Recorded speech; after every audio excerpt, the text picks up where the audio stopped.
It's here first from IPR. I'm Megan McKinney. Rep. Sand is talking more policies about water quality and health as he campaigns for governor. And later in the episode, is it cheaper to buy beef in bulk? It's Friday, May 1st.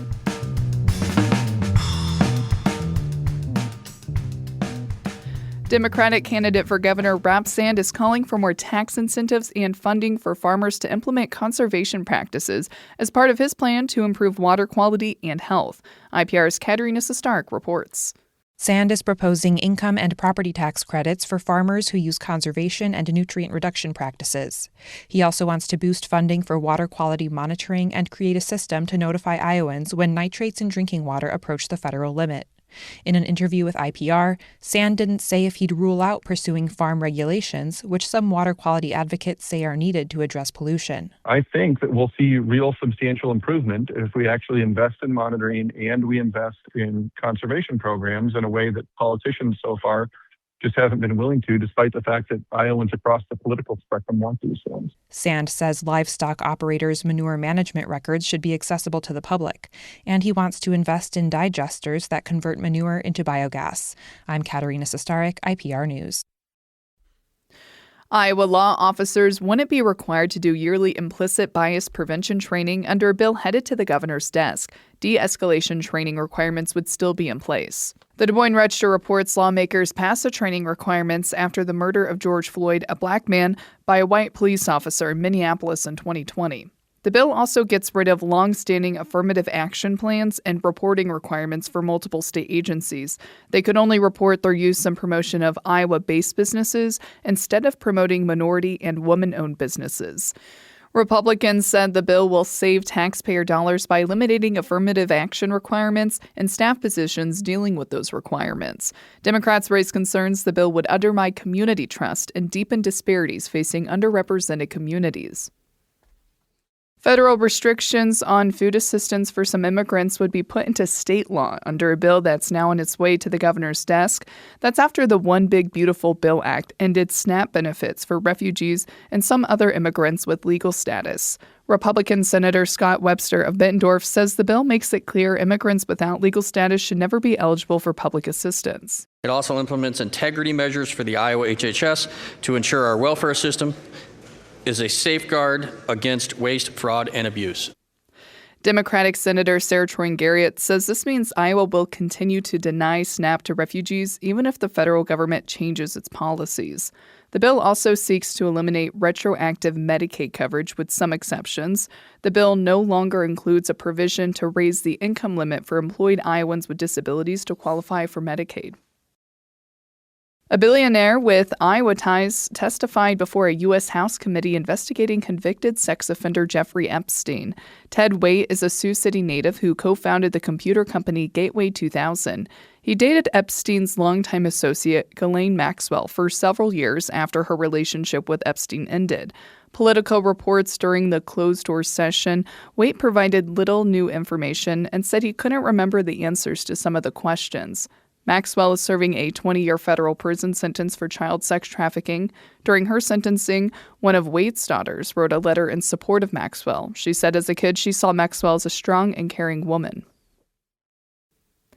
It's here first from IPR. I'm Megan McKinney. It's never been easier to buy beef directly from a rancher. And thanks to the high grocery store prices, it might be cheaper too. In just a moment, more on buying beef in bulk. Stay with us. Welcome back. It's Friday. It's here first from IPR. I'm Megan McKinney. Beef prices at the grocery store are near record highs. The latest data show a pound of ground beef costs $6.70 on average. A sirloin steak runs about $14 a pound. Harvest Public Media's Michael Marks reports buying a whole or half cow directly from a rancher could make more financial sense. I'm in Casey Ginnert's tidy garage in Canyon Lake in Central Texas, and she's giving me a tour of her freezer. Okay, so I like to organize. So at the top we've got beef flank, we've got any roast I have, we've got the ossobuco. It is packed, mostly with beef. She's got roasts, ribs, steaks, and a whole trove of her favorite cut. This third row, this is literally nothing but beef tenderloin. Is that not the most beautiful thing you've ever seen? These will last Ginnert and her partner more than a year, and these are folks who eat beef about 5 nights a week. They ordered the meat in bulk from a ranch about 75 miles east called Bastrop Cattle Company. Buying meat direct from a rancher is not a new concept, but the industry boomed thanks to COVID. Back then, grocery stores couldn't keep their coolers stocked, and customers wanted to know they'd have a stable meat supply. Before the pandemic, Bastrop Cattle Company had been selling their grass-fed beef to restaurants. Here's one of the owners, Max Kremke. And then 2020 happened, and we were the only ones, one of the few places that was still able to process because we're small, and then we were able to sell to the public, and we had a decent website. And so ever since then, it's kind of just been direct to customer only. The cattle crowd in the shade about 50 yards away from us, munching and mooing, some of them just a few days old. Kremke says that buying a whole cow from a rancher like him used to be a more complex process. You'd buy the cow from the rancher live weight, then go to the butcher, and then it would turn into a hanging weight, which is with all the inedible parts removed. Then you pay a processing fee, you pay a kill fee, give cutting instructions. Now, customers don't have to think about all that. They pick how much beef they want, decide how they want it cut, with Kremke's help, and then pay one fee. It's over $2,000 for a half cow and nearly $4,000 for a whole.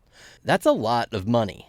But with retail beef prices still near record highs, it might end up cheaper than the grocery store, which is even a surprise to Kremke. I remember the exact moment whenever somebody said to me, "Oh, we did the numbers, and actually we think it'll save us money." And I was like, "Oh, okay, that's wild." Smaller operations like Kremke's pay more than big meat packers to process, package, and ship their food, which gets passed on to the customer. But as beef prices go up in stores, buying in bulk from a rancher becomes a better deal. I think that you probably were paying a premium to be purchasing the more local products in bulk. My hypothesis is that that gap has shrunk a little bit. That's Erin Beyer, extension meat specialist for Kansas State University. She says there are caveats. You have to have enough money to pay for the beef up front and a freezer to store it all.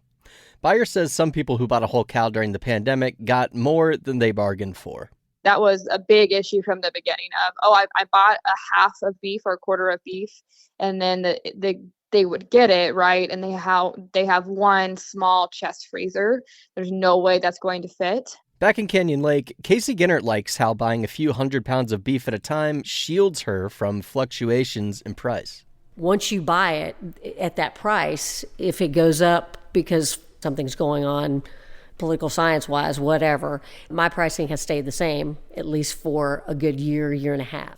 Ginnert has not penciled out exactly how much money she's saving, but after buying 3 orders from Bastrop Cattle Company, she's convinced it's the way to go. The upfront cost is a little painful, but it is worth it in the long run. And just think that you're not going to see beef probably for a good year to year and a half on your grocery bill, and that makes a huge difference. She says this is how she'll buy beef from now on. For Harvest Public Media, I'm Michael Marks. Glad to have that story from Harvest Public Media. It's a collaboration of public media newsrooms in the Midwest and Great Plains, including IPR, covering ag, food systems, and rural life. I'm Megan McKinney. Thanks for listening to Here First today. It's May. Can you believe that? Time goes by so quickly. I hope you have a great weekend and talk to you on Monday.